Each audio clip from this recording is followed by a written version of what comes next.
Coming up on the Together for Good podcast, I reached out to my friend Adam Arends. He's a pastor in the Buffalo, New York area. I've known him for a really long time, since my days back in Buffalo.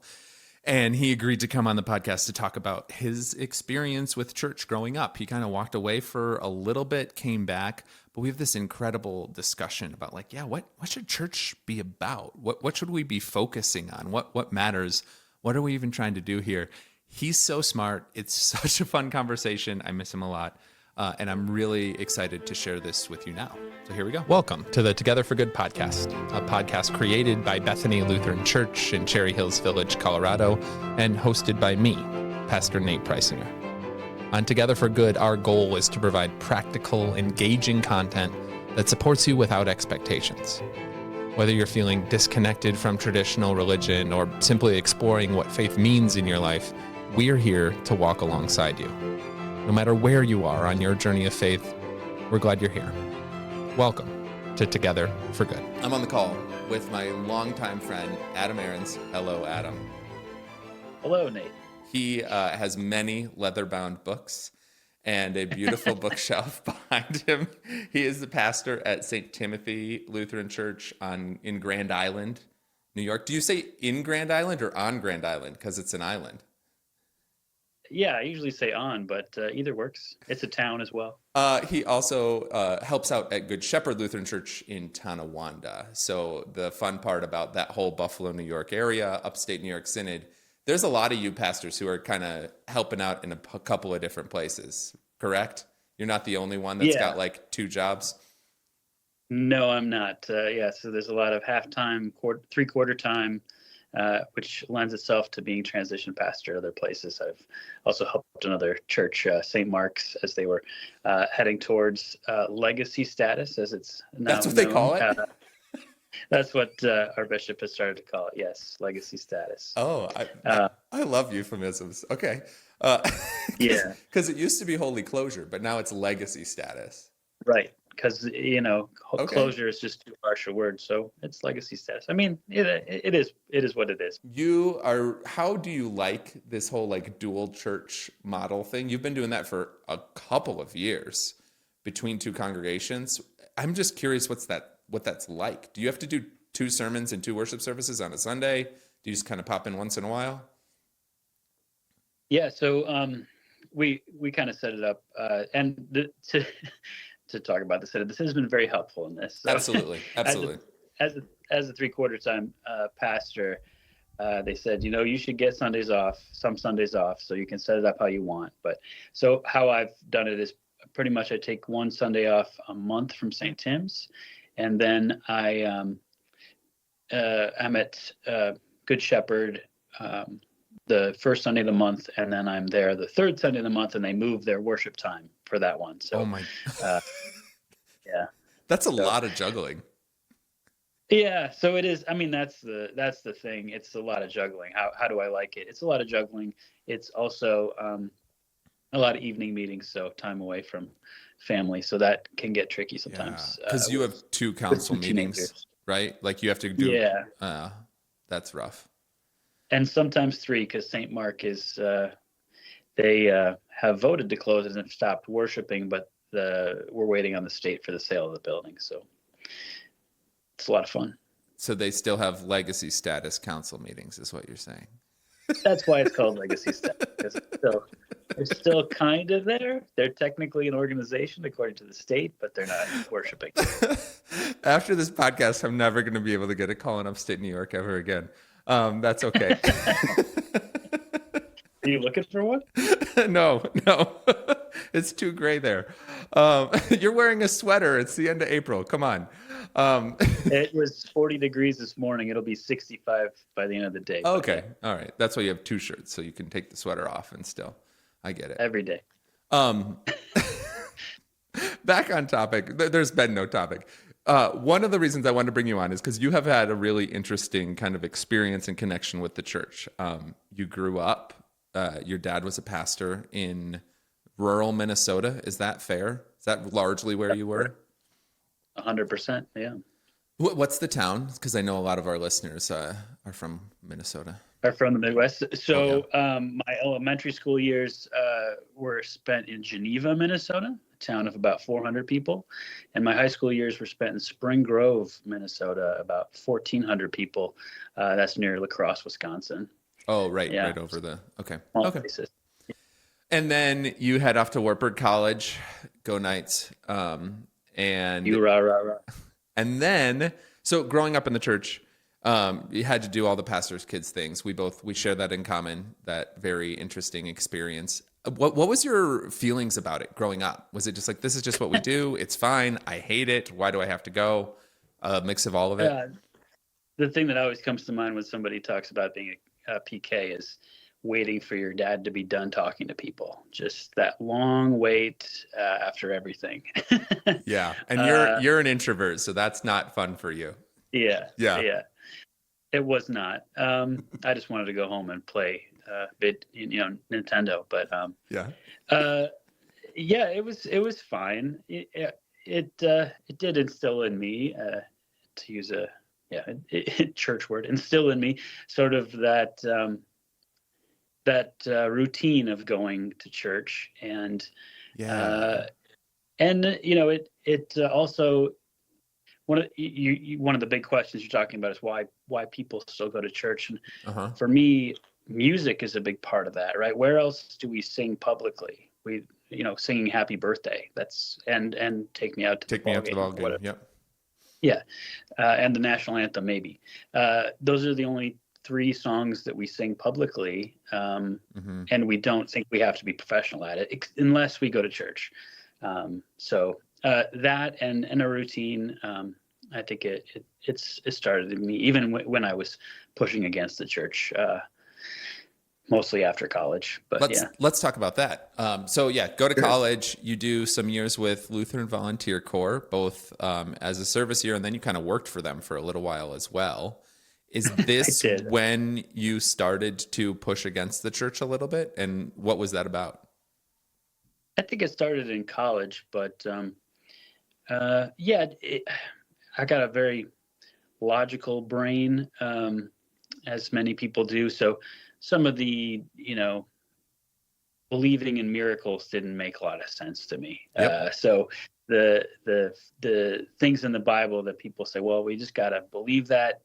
If you go to church, you have to believe everything. And that was a big pushback for me. But I always wanted to, but what did make sense to me throughout was, what Jesus was talking about. After college, did LVC for a couple of years and was a recruiter for them. And then I was living in Washington, D.C. and worked for some nonprofit organizations. Went to a few Lutheran churches there. Mostly I went to Luther Place for a while. And then started to go to Unitarian church because I still wanted to go to church, but I had some friends who were going there and checked that out for a while. Yeah, and the Unitarian church kind of provided you with that space of still getting together, still the routine, still the corporate singing, but then none of the miracles. Is that fair? Yeah, exactly. And none of the Jesus. Well, a little bit of Jesus, but never. Jesus had reached legacy status. That's correct. He was still kind of hanging around, but no longer in charge. Yeah, that was. So, oh my gosh. The UU Church, for those who've reached, who put Jesus in legacy status. Legacy status. I'm curious too, though, just about all of that, of what it was that still drew you back. Because I think a lot of people, everyone asked me, what would you do if you weren't in church on Sunday? I was like, I would watch Meet the Press. Sunday morning would be awesome. There are so many good NFL pregame shows that I never get to see a minute of that I would delight in. They're not that good, Nate. Oh, okay. They seem like it. You're probably right. But I'm missing out on it. So it feels like it's amazing. What do you think it was that kept you? I guess you've kind of already said that, just the routine of it and the connection with music. But was there anything else kind of pulling at you still to be involved in those ways? Yeah, and I think another thing that you've talked about is, and I think this is true for a lot of young people and older people today. How can I help people, right?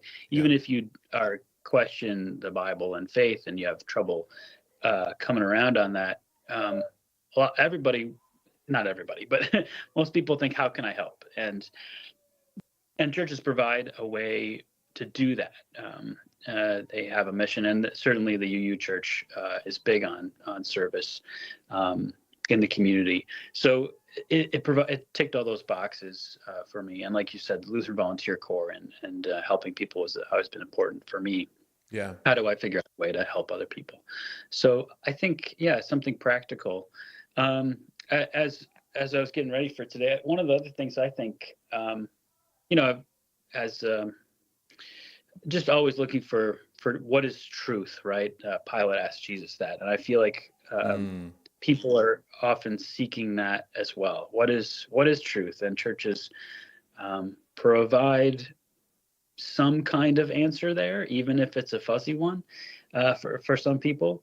But it provides a way to get to truth, I think, as well as, well, I keep going. No, I love that. I love this angle that you're going on, because I want to hear you define what truth is. Because in the same sense, sometimes churches define truth very rigidly, and that's not helpful and very harmful to individuals and communities as a result, to just say that, it's kind of like what you were saying earlier of like, nope, this is what the Bible says, so I have to believe it. And there's no room for nuance or historical critical analysis of the document or the genre of the document, right? Like that's my favorite thing to do for people is when they start getting unsettled about, like, oh, you're being too wishy-washy with scripture. And I'll be like, well, let me tell you something. There is no historical evidence of the Good Samaritan. In fact, I guarantee you the Good Samaritan never existed. And you can see people bristle, and it makes them so uncomfortable because, like, how could you say that the Bible isn't true? It's like, no, I know it's not true because Jesus said, let me tell you a story about a man who went down a road. Like, Jesus used story to convey truth. And that's part of how we as Lutherans are encouraged to approach the Bible, is to see it and to interpret it in community and to discover a deeper truth than necessarily just reading it verbatim on the page. I'm kind of going on a rant because this is what I have to tell the confirmation students tonight. But yeah, talk to me more about this, like seeking truth and what that means to you, that particular phrase, because I think that's really interesting, given our very post-truth reality in the world today.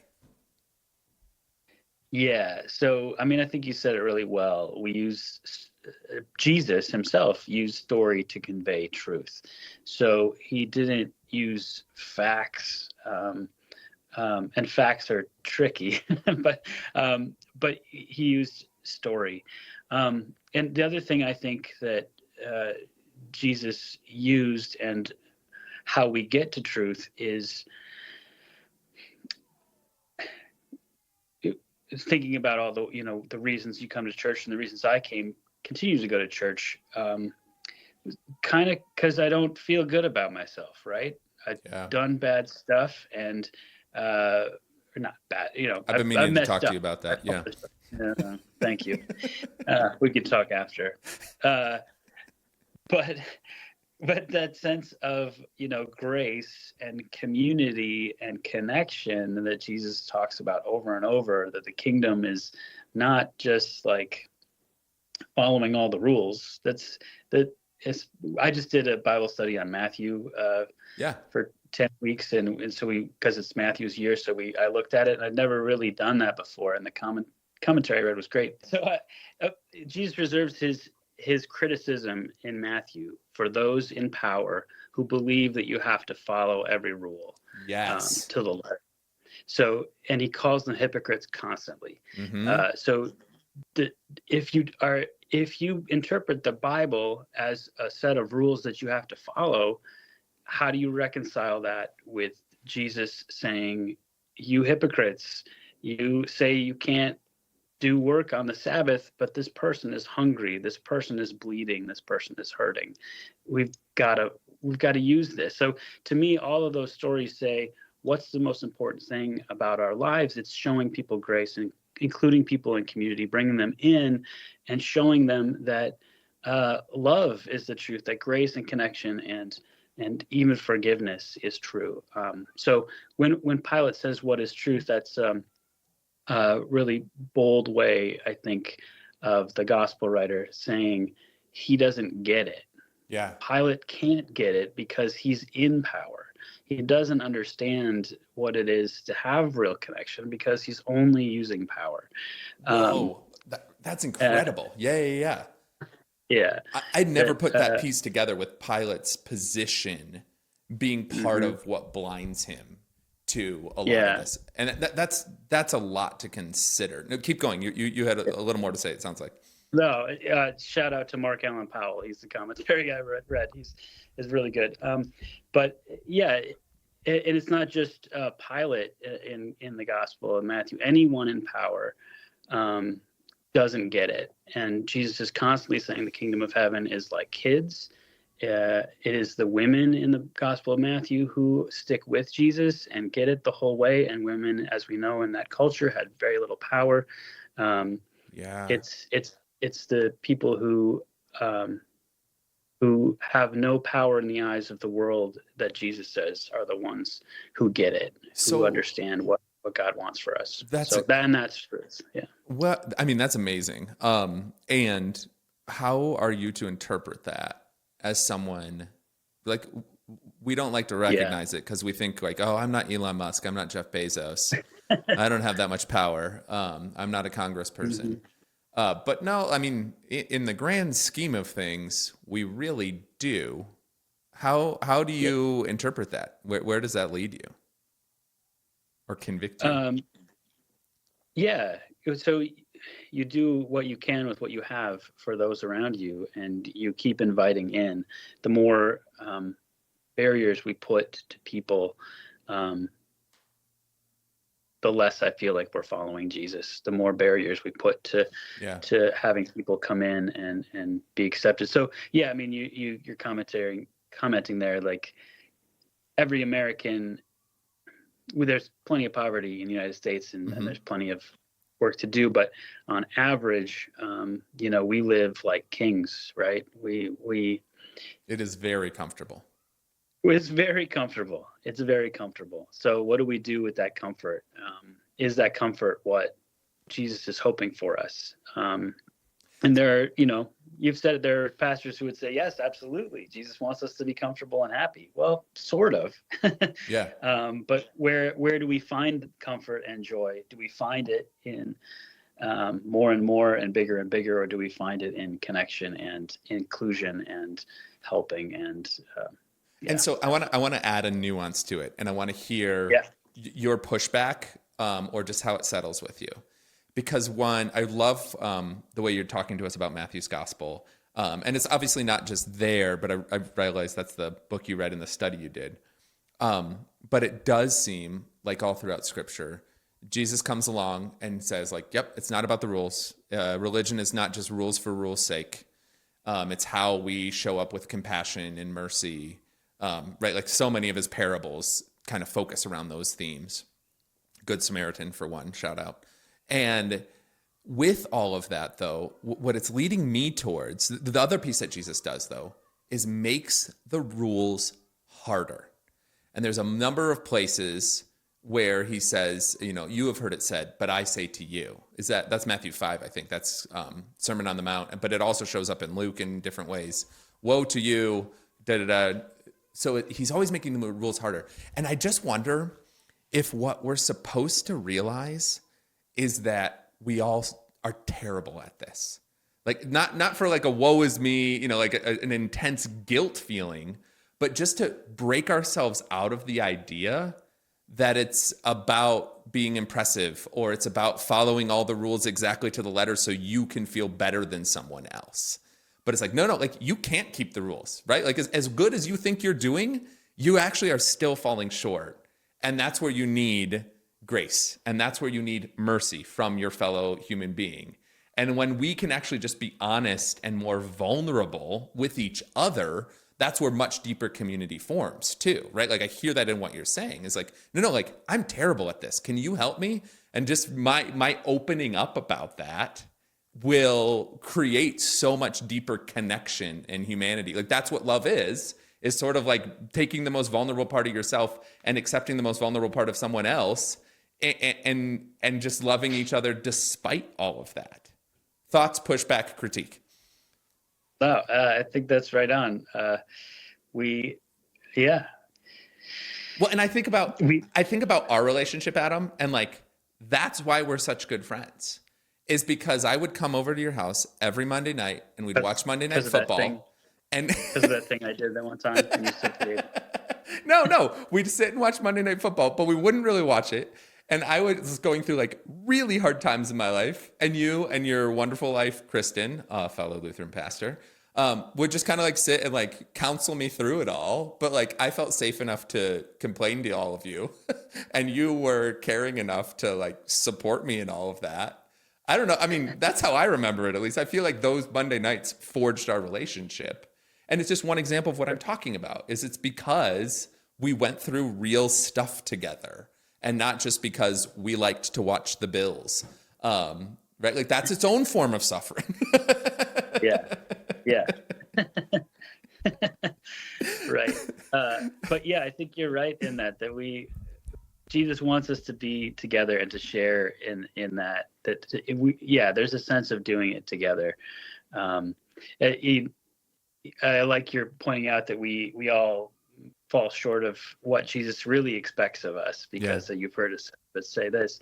And I just think about that 70 times 7 thing, right? Because that's Peter such a good example. Yeah.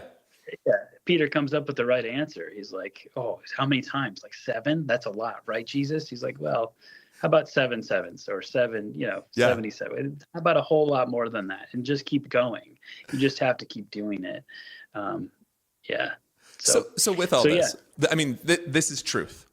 What we're talking about, right? Like bringing it all back around. This is true. Then it's getting to a deep part of what it means to be a human and how God created us to be and what God hopes community and interaction actually look like. That it's not just people feeling superior because they follow the rules and looking down on those who can't keep the rules. Like it's much more connected, caring, merciful than that.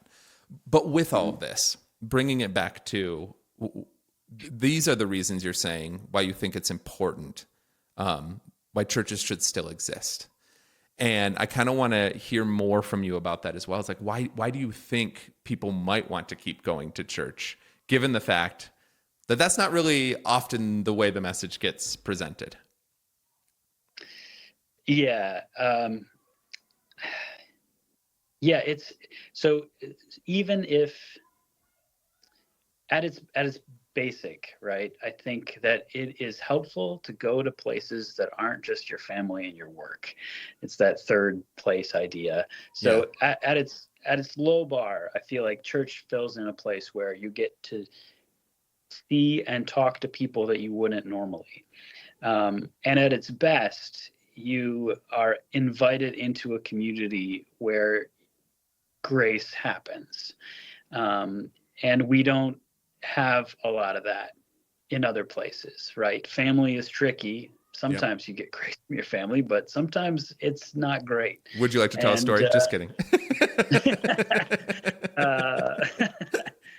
Man, I got a lot to confess today.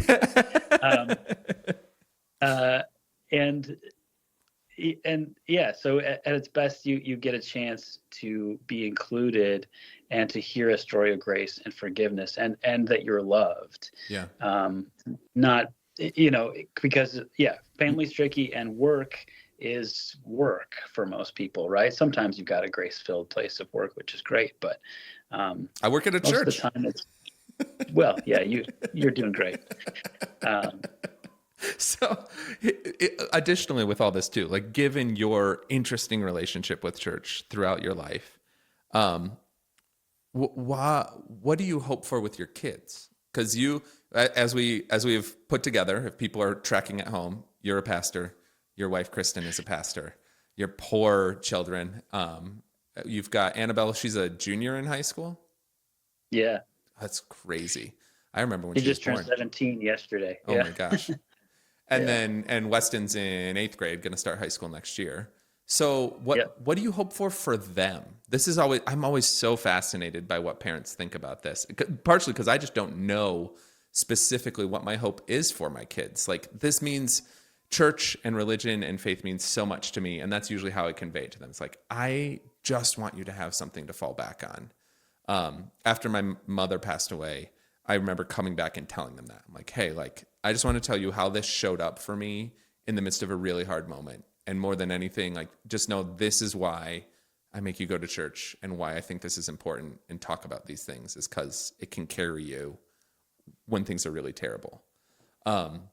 But I'm curious for you, like, have you thought about that and like what you hope for, especially as they're nearing adulthood and gonna fly the nest in, a year's time, maybe? Yeah. Yeah. It's similar. Yeah.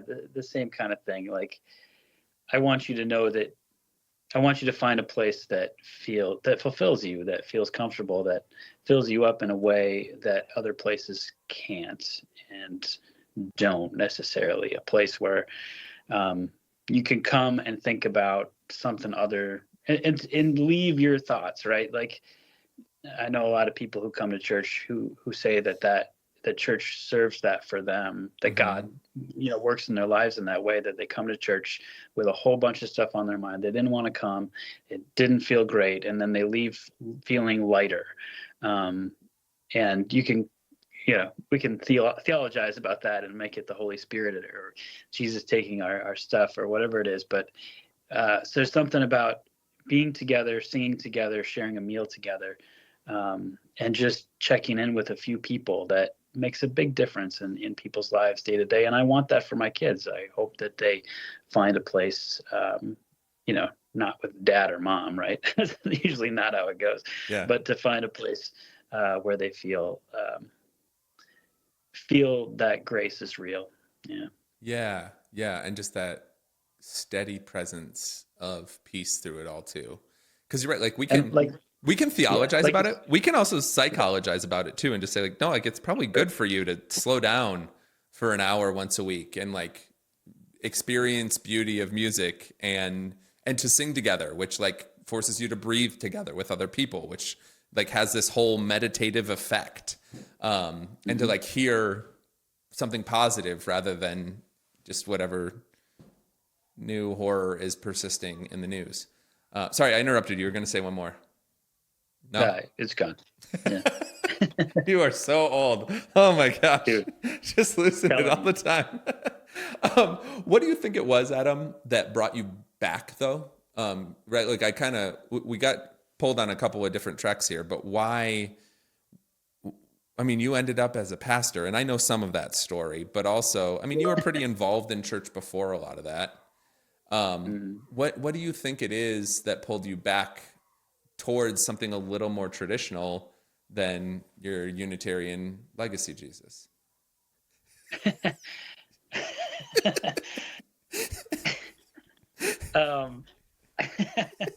Well, like you said, part of it, but before, you and I had a conversation that changed the course of my life. Thanks a lot.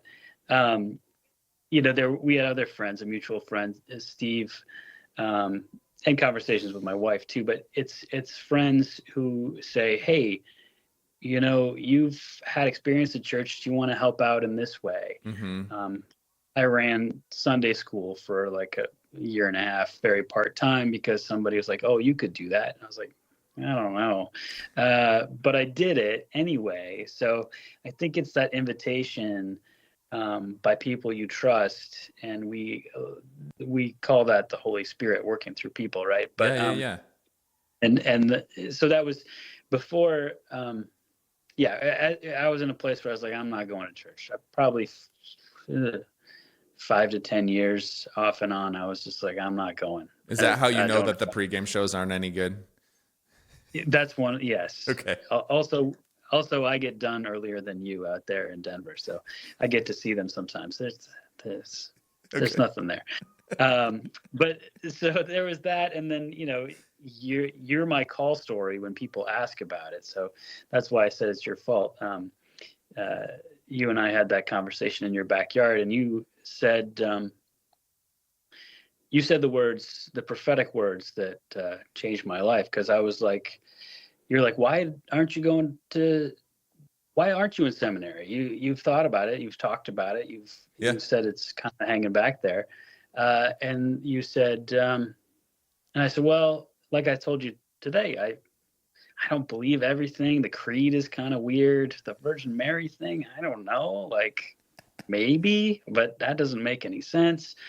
And then you said those prophetic words. You said to me, "You idiot. We don't do church alone. We do it together. When you don't believe a line of the creed, then somebody else can believe it for you." So sometimes it's your friends calling you dumb that helps you break out of things. Yeah. But I mean, I tell that to get a laugh, but it's true. Sometimes people need to break out of their own routines, and I think church and I think Jesus does that for us. It breaks us out of what we think truth is, right? What we think is true for us, and what we think is true about the world, and breaks it into, we can do this together. It's not all up to you. Take that pressure off yourself. It's not all up to you. Yeah. You're not that important. That's so good, Adam. I love the way you're framing that in the sense of, like church is the palate cleanser. It breaks you out of these things. And you were already kind of alluding to that by referring to it as a third space, right? Like you shouldn't just have like your family and work. Like it's helpful to have an additional spot that can break you out of those routines, and that way of thinking too. And that's, again, like that's what seems to be what Jesus is always trying to do, is like, hey, you heard it said this way, but let me put it to you a little differently. Or let me tell you a story, and every time you hear this story, you're probably going to pick up on something different, and hopefully it unsettles you a little bit and causes you to like zoom out and see just a little bit more of what's going on. Right. I love that. No, I've never heard it put like that before. I think that's really valuable, and really compelling. I don't know. I mean, there is a level of vulnerability, in going to church. I totally get that. And I mean, one of the things I say to anyone who comes here is like, hey, like, thanks for taking a chance on us. Like, I realize that this can be intimidating, but I'm really glad that you're here, because that was all you to just have the courage to show up like this. But in the same sense, I think people want that today too, is that we're starting to recognize that we can't just burrow deeper and deeper into our own little echo chambers, but that it really is, for the sake of the world, helpful to break out of it. And the tricky part in my mind is that we think everyone else needs to break out of their echo chambers. And eventually we need to also realize like we have to do that work too. And that's the barrier a lot of the time. But yeah, like the vision you're painting is just really, really profound, I think, in a lot of ways. Beautifully put. Anything more you would want the listeners to know from you? Do you have any expertise? Do you have any thoughts about Secrets of Strixhaven, the new Magic the Gathering set? Oh man, it looks pretty cool. I went to pre-release. It's great. Oh man, I'm so jealous. No, anything else, Adam? No, you just made me think of, there's a little book we had to read in seminary, the Jesus' Third Way, right? Because Jesus always, we're so binary in our thinking in so many ways, good, bad, this or that. Somebody says to Jesus, should I pay taxes or not? Jesus says, well, give to Caesar what Caesar's, give to God what's God's. There's a way out of this. You're missing the point. If we're always binary, we're missing the point. So, Richard Rohr talks about that all the time, of like the dualistic mind and trying to break out of the non-dual thinking. It's exactly the same idea. Yeah. Yep. Cool. Yeah. Adam Arends, thank you so much. You're the best. I miss you a lot. Come to Denver anytime you want. Hey, likewise, my friend. It's great to talk to you. Great to talk to you too. And you, hey, dear listeners, thanks for listening and following along. Stay in peace, as always. Thank you for listening to the Together for Good podcast. If you'd like more resources for your walk of faith, please visit our website, bethany-denver.org, or download our mobile app by searching Bethany Connect in your phone's app store.